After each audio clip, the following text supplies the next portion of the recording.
Shalom. Kol halal Yahweh Bahasham Yahushai Bahasham Rakaha Kodash. Double honors into the apostles, double honors into the elder bishops. Salutations to all my fellow laborers doing this work in truth and sincerity, risking their lives and their freedom to do so, now more so than ever. The would-be judges, the 144,000 men who are chosen out of heaven to be the new government, the judges of the entire earth upon the kingdom of heaven being set up, which is promised in the Bible by the Lord, Yahushai, who the world fraudulently and falsely calls Jesus Christ. All right, that 144,000, 12,000 men from each of the 12 tribes of Israel. No more U.S. government, Christians. No more Japanese government, Christians. No more German, Russian, Turkish, Israeli, Jordanian, and so on and so forth. All right, those judges, the new government on earth as it is in heaven. All right, the judges who are going to enforce the laws of heaven upon all mankind and be righteous, true judges. That's what we're talking about. All right, and to our scattered people, the rest of the scattered elect that are scattered around the four corners of the earth, among the heathen nations that have the appearance of the heathen nations, the one that the angels are going to gather up to protect, all right, when the day of destruction comes. And for the Ra'akwaf, which are the sisters that are listening and learning. To you, I say shalom. I'm going to come at you with this quick lesson. This is your brother Malcolm from the branch of the Great Millstone here in Chicago, coming at you with truth.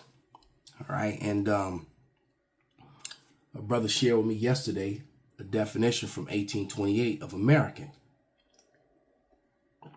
from the Webster's 1828 dictionary, which I actually happen to have a copy of, called Halal Yahweh Bashim Awashai. All right, I have the abridged version, and the version that he has is actually over at the main house. All right, decided to take it over there so that we can use it in lessons, etc., whatever. All right, but let me grab a scripture. So this is going to be a short lesson. I'm just going to show forth some evidences to prove how much that the self-proclaimed white man is a liar, that he whitewashed history. He is a fraud. All right. He's not the true people of the Lord. However, he is. They truly are, the U-ish people, that because those were Edomite converts, even going all the way back to the ancient time after the Hasmonean dynasty. All right, when the other Edomites set up Herod, the Herodian family, to be rulers over Israel, over the southern kingdom, over Judah, Benjamin, and Levi, and those were your first sect of J-ish people, converts, not the actual people. So are they Hebrews? They are. They're J-ish Hebrews. They truly are. When they say that, they are telling the truth. All right. What they are not are the Hebrew Israelites that the Bible speaks about. That is what they are not. They're from Esau, Jacob's brother. All right. His red, pale-fleshed, who was cursed. All right. Like this. They got that red all over. Okay. That's what he is. Not the copper colored bronze skin, melanated chocolate, ruddy, which is a brownish maroon color, not pale red. They Esau Edom is just a liar, man. But this is Luke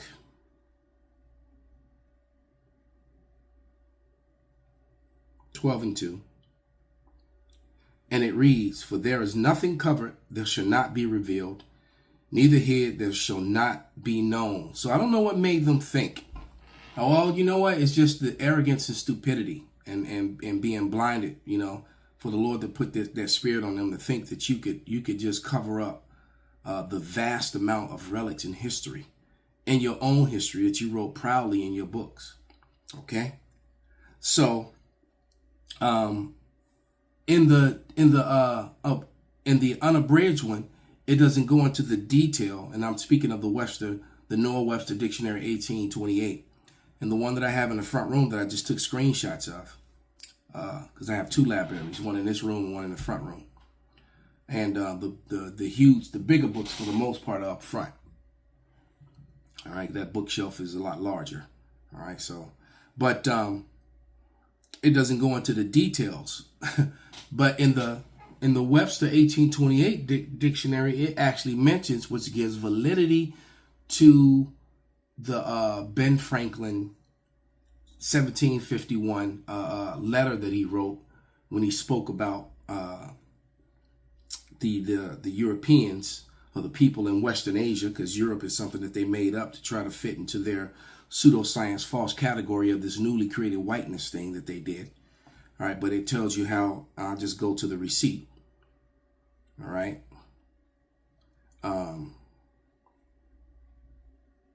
Paragraph 24 of that letter that Ben Franklin wrote. In fact, I'll just go to the definition first. Then I'll read the letter. All right, but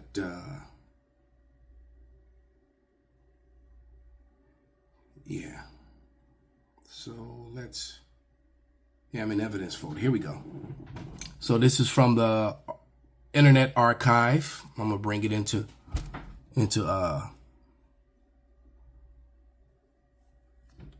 yeah, this gives a real big breakdown. All right, it says tawny in color. All right.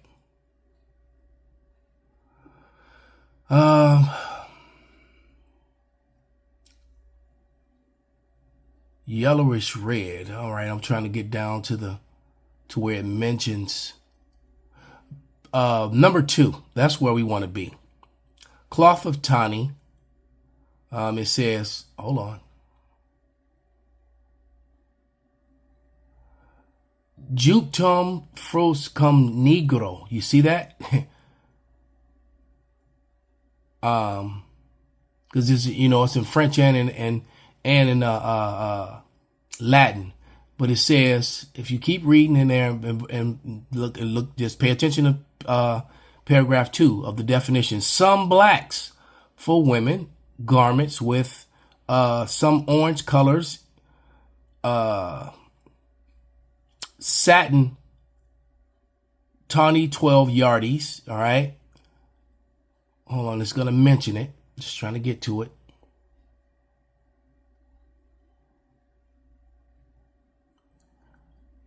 And 3, brown skinned person. There it is. A tawny more. All right. At the bottom there. There it is. That's what I was looking for. All right. There are tawnies among them. They wear the entire ring of gold and silver. This is what they came over here looking for. All right. A runaway, tall, slender Indian tawny. In America, where we have so fair an opportunity by excluding the blacks and tawnies, that's making mentioning of Ben Franklin's letter from 1751. All right. You see that? It says tawnies and excluding all blacks and tawnies. All right. And then it talks about the lovely white and red. Well, there's no white. You're red. All right. That's what it's saying. They're really red. So Native Americans were never classified. That was something that Esau did. He started calling them red. I just wanted to show that evidence. Now, that's just a portion of it. Here. Here's from my book. Here's the book. Took a picture of the screenshot. All right. And that's from mine is from 1863, this one. The 28 one is actually at the main house. I'm trying to make it bigger so you can see the there it is. Or 53, Salakia, 1853. All right. American English Dictionary. This was the Noah Webster. All right. Now here, American. Screenshot this. Pertaining to America, a native of America originally applied to aboriginals of copper-colored races. Races, that being the Negroes as well. All right. But now applied to the descendants of Europeans born in America, especially the inhabitants of the United States. So, you know, Americanism, just like Christianism. You saw that at the bottom when they said Americanism. I'm going to have to screenshot that definition too and go into it. All right. These people came over here, raped, robbed, and murdered. Okay. Now, there were 2 acts that were committed. Let's go to the receipts. Stay in the receipts. In 1682 and 1681. In 1681, Esau Edom, the self-proclaimed white man, they started calling themselves, here we go.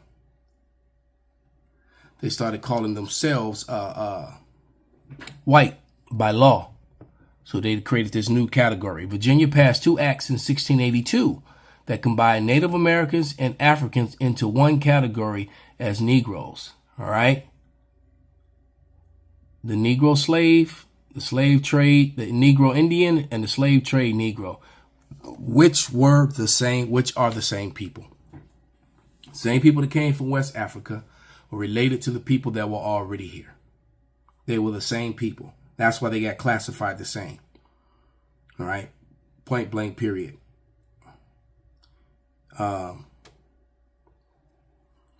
Here's some royalty in Brazil upon the arrival of Cristobal Colon. See all that gold they had? They don't look like slaves to me. They saw all that gold, and this is why they came. All right, this is the same gold that was brought back to King Solomon and was put in the temple that was sacked by the Edomites. Okay, the Edomites came over here to the Americas to get vengeance on Israel. All right. And wow, this is a whole breakdown of Swarthy and Tawny right here. Okay.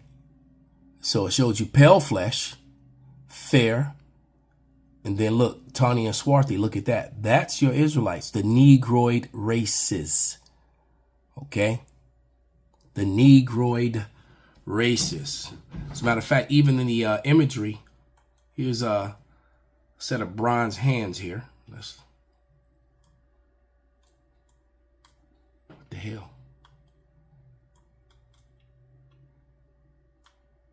Trying to bring it into why this is. Well, you can see them. These bronze copper hands, bronze and copper are very similar in appearance. You know, descriptions of the Lord as having copper. Some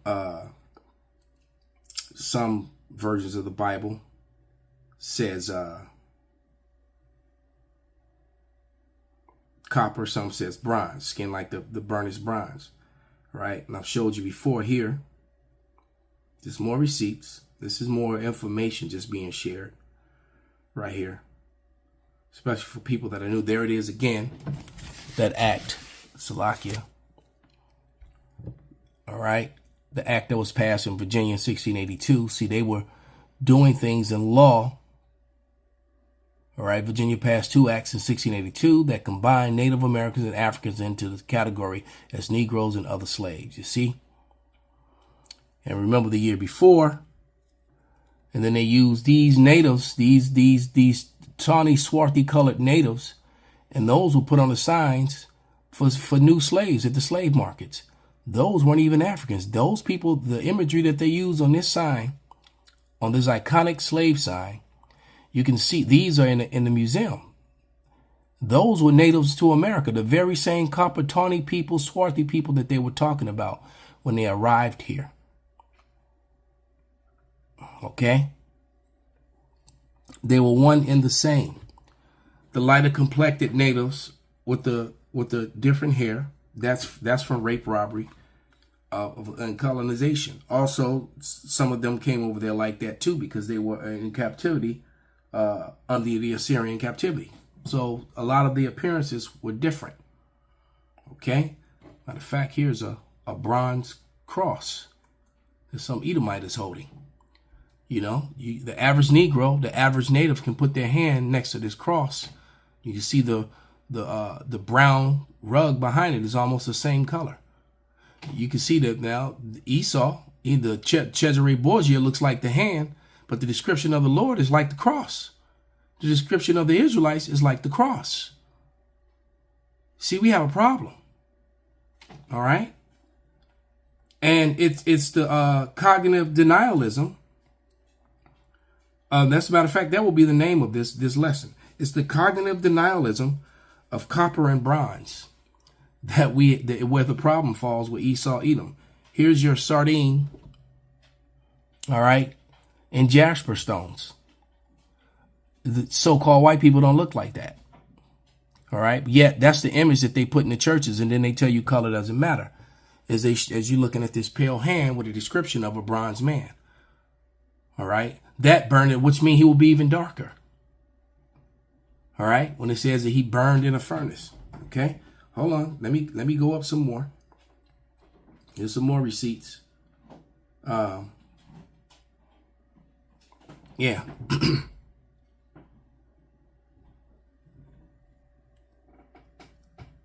Here's the museum. That image that sits in that museum. I forget this chief's name, but this is the same Native American that they use on the slave. That they use on the slave pamphlets when they were advertising the selling of new slaves. Hold on, let's switch over to the next one.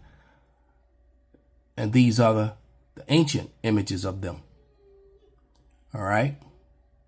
And they were wearing all that gold. These Edomites saw all that gold in these crowns. Okay. And even though they have feathers in the crowns, you had a lot of gold in those crowns. All right. So it says the engraving of John Harris, Navitium Attic, 1705, captured a historic encounter between Herman Cortez and Montezuma II of November 8, 1519, a pivotal moment in the Spanish conquest of Mexico. To the right of the 16th century statue of Nahu housed Acapulco Historic Museum. So that's where it is. This is in the Acapulco Museum. Those images and the things that they raped Montezuma. He's a king. They raped his daughter right in front of him. I believe his wife too. All right. That's what these Edomites did. All right. These Christians. All right. Bring it. And there it is. The hair of wool and the skin of bronze. All right. Olympic bronze medalist. Okay. You can't get around this truth, man. All right. So, and then that, matter of fact, let me read a little bit of that and shut this down. I didn't want this to be too long, but I'm going to read paragraph 24 of Ben Franklin's letter. All right. Because we've gotten a breakdown of tawny, swarthy, bronze, copper, all right, and how they just ignore facts, that cognitive denialism. Okay, so I'm on paragraph 24. Hold on, I'll find it.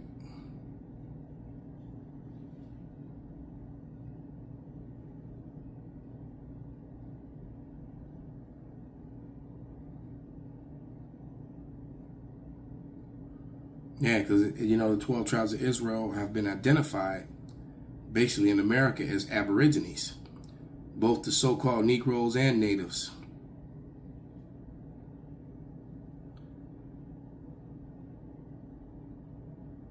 Oh, I'm just trying to find it. I'm going to just go through it this way because there's so much stuff in here now.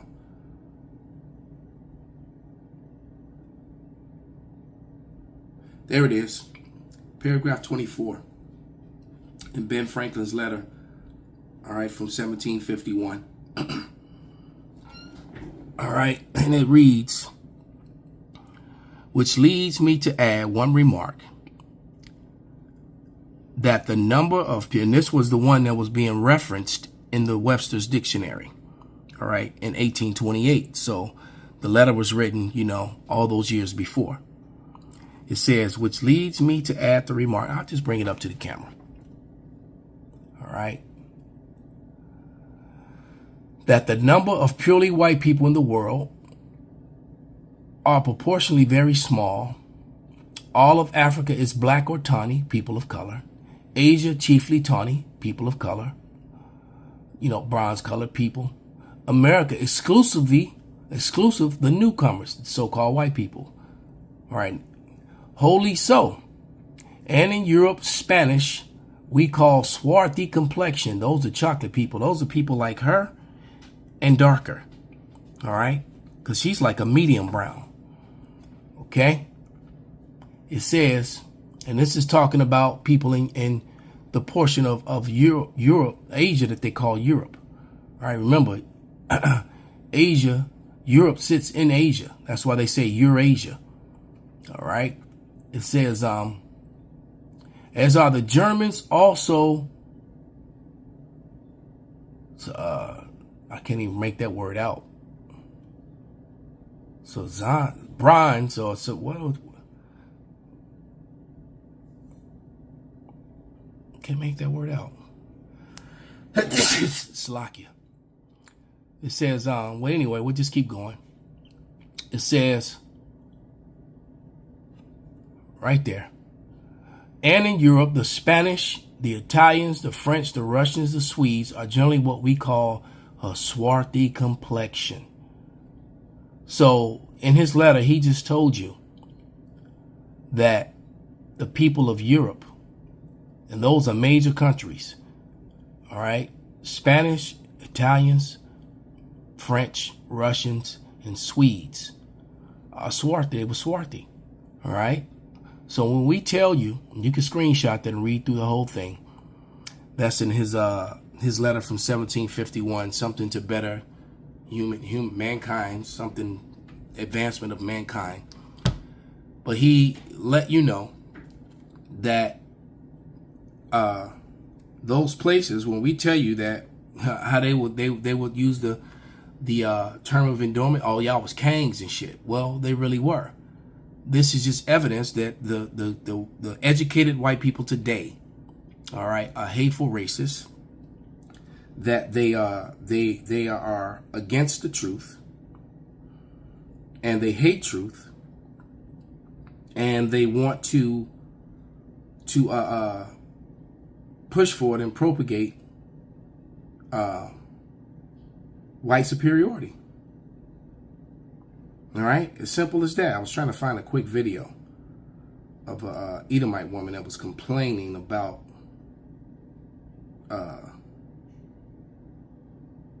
the truth. I was trying to find it real quick.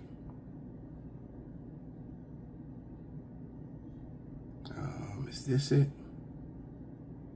No, that's not it.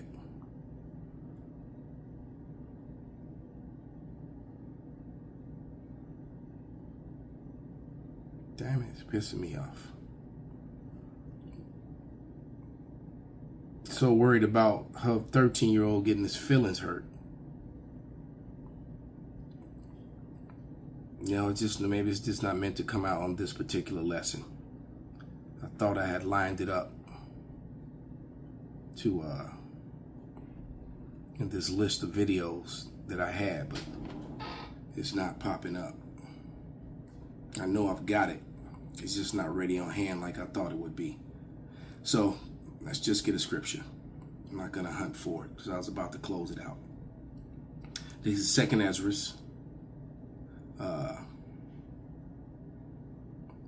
6:27. And it reads, for evil shall be put out, and deceit shall be quenched. As for faith, it shall flourish. Corruption shall be overcome, and the truth which have been so long without fruit shall be declared. Truth is being declared, and white lies is being destroyed. Call halal Yahweh Bashan Shai Bahasham Rakah Hakodash Kwam Yasharala Abba Babal.